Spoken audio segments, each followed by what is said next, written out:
Here are guys that I would take before I took Sirianni. I would take Sean McVay.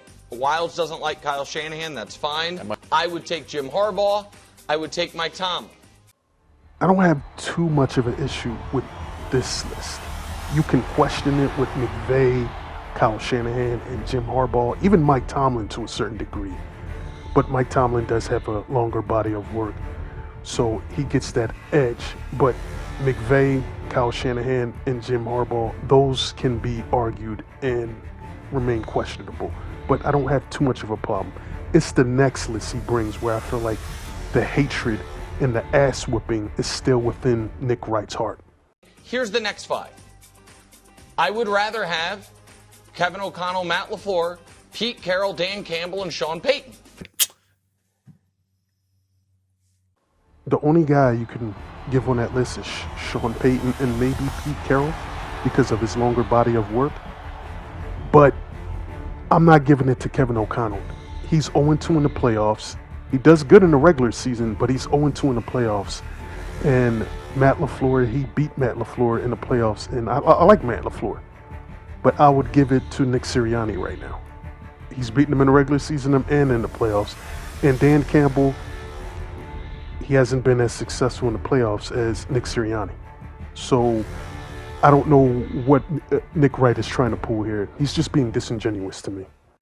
Does that feel disrespectful? Is there any name on the list you're like, that is an affront?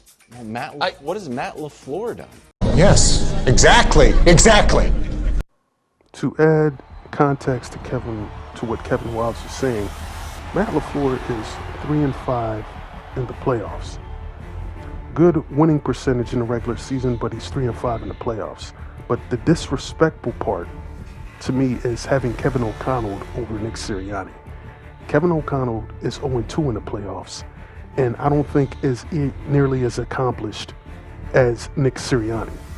So that's the part where it's disrespectful. If you want to make a case for Pete Carroll, fine. You want to make a case for Sean Payton, cool. But I would even put Nick Sirianni over Dan Campbell. He's been more successful in the playoffs once again.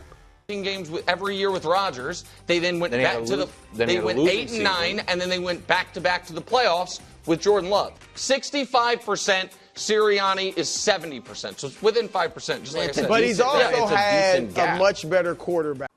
Sometimes I wish I was on these shows because if I was Kevin or Chris, I would have been like, "Why don't you bring up the playoff record? You don't seem like you want to bring that up because then it would nullify or retract everything you're saying." But conveniently, he doesn't want to bring up the playoff record. So I guess I know he has had great results. So let me ask the last one. Wilds.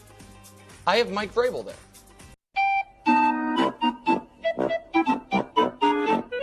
Who would you rather have coached the New England Patriots? What is the rationale for putting Mike Vrabel ahead of Nick Sirianni? I think that Vibes. Honestly, it's just a it's vibes. not vibes.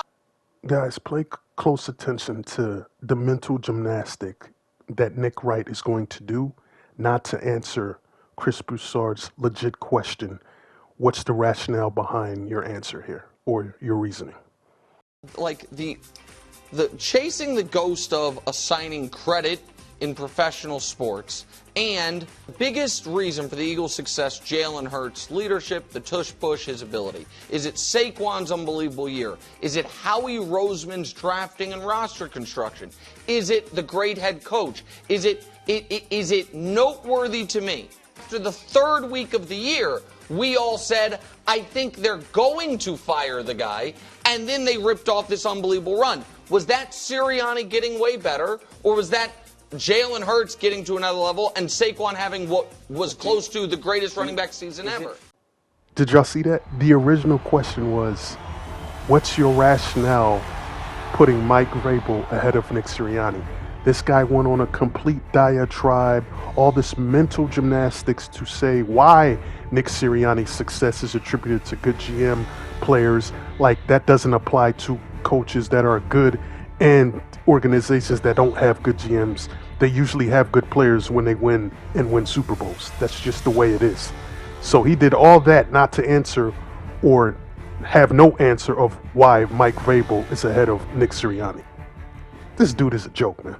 When you're saying does it do anything, does he get any credit for what they did at the end of the year? In my eyes, 100% he got a lot of credit. A legitimate detriment to them.